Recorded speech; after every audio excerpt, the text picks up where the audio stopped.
Hi, this is Jessica Lee coming in from you from Desi's Live. I am the host of Dorama, which is a um, drama reviewing for various Asian dramas and films relating to both Korean, Chinese, and Japanese films. So this week I'll be recording and just talking about Love and Contract, which is a Korean drama.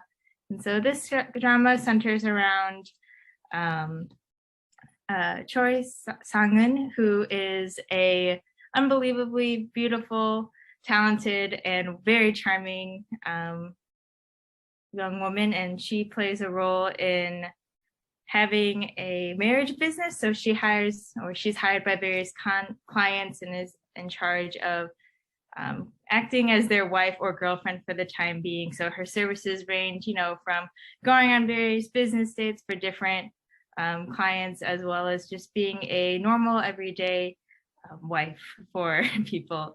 And so the drama begins centering around her and Jung Ji-ho, who is a longtime client of hers of 5 years. And so they have a very consistent relationship where every Monday, Wednesday, Friday, she comes over and eats dinner with him.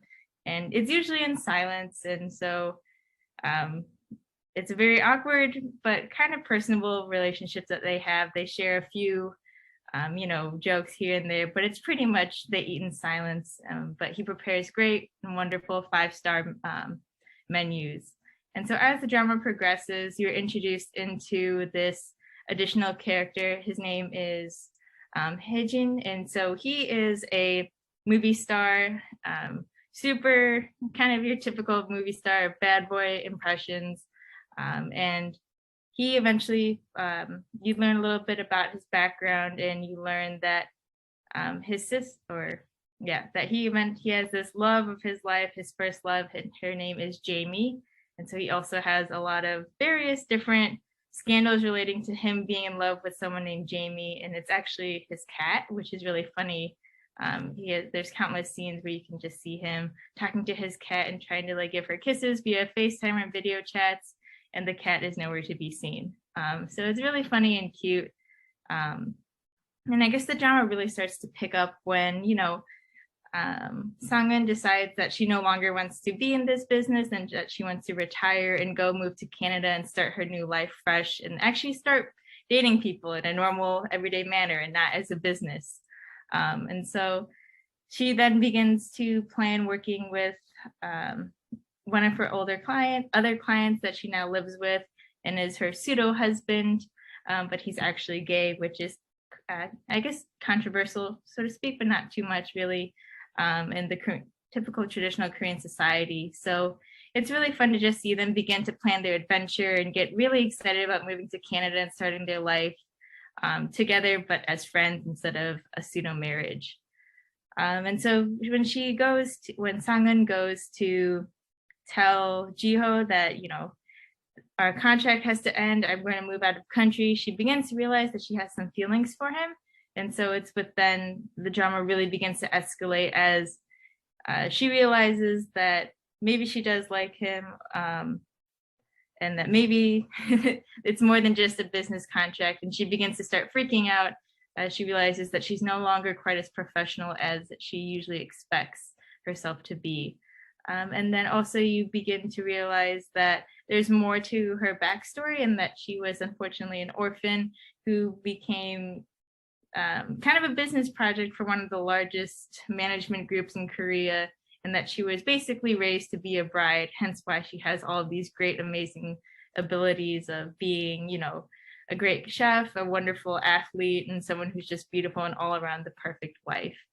And then as you continue to dive deeper into her backstory, you realize that she's also has kind of a history with Hejin's family. And so Hejin is also part of one of the largest management group companies in Korea. And so Sang-eun was actually expected to marry and was groomed to be the bride for Hejin's family. And so she went by the name Jamie. And so she is actually Jamie. And so he named his first love, or his cat, after his first love, which is Sang-eun. So they eventually join and create a contract to begin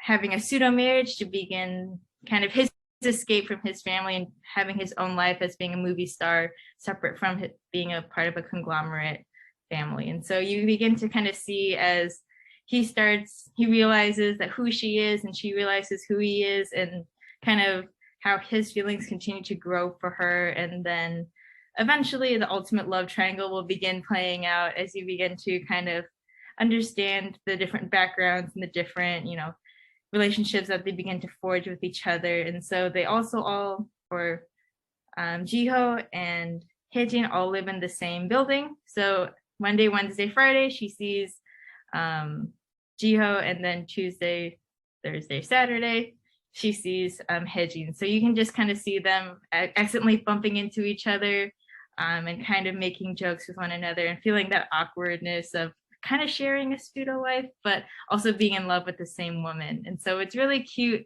and awesome just to begin seeing the characters form deeper relationships with one another. And you start picking sides of who you want her to be with, but you also can't help but, hope that you can't help but pity the other guy that she doesn't end up with, since they all have both redeeming qualities and little sad stories that you begin to learn more about. And so I guess from this week, one of my favorite moments from this week's episode is just she was eating dinner with Jiho, who is very serious, very monotone, doesn't really crack a smile. And so she was kind of feeling uncomfortable at dinner, and he cracked a joke and just asked her, "Don't you know that I have a naturally smiley disposition?" And so it was just really funny and a great way for him to kind of clear the tension and show her that he really cares about her. And you just begin to see how much she liked him. Also, it was funny to hear how Jiho tried to claim his dominance over Haejin by renaming Haejin's cat from Jamie to Amy, and the cat actually responded better to Jiho than Haejin, and actually loves Jiho. So we'll see. Maybe that's kind of foreshadowing for who Sang-eun ends up with, but we'll see how the drama goes. It's starting to pick up. We're in the middle of the drama, so I'm really excited to see where this upcoming week's drama leads us. So thanks for listening and listening to my show Dorama, where we review various Asian TV films. So I'll tune in for next week. Thanks.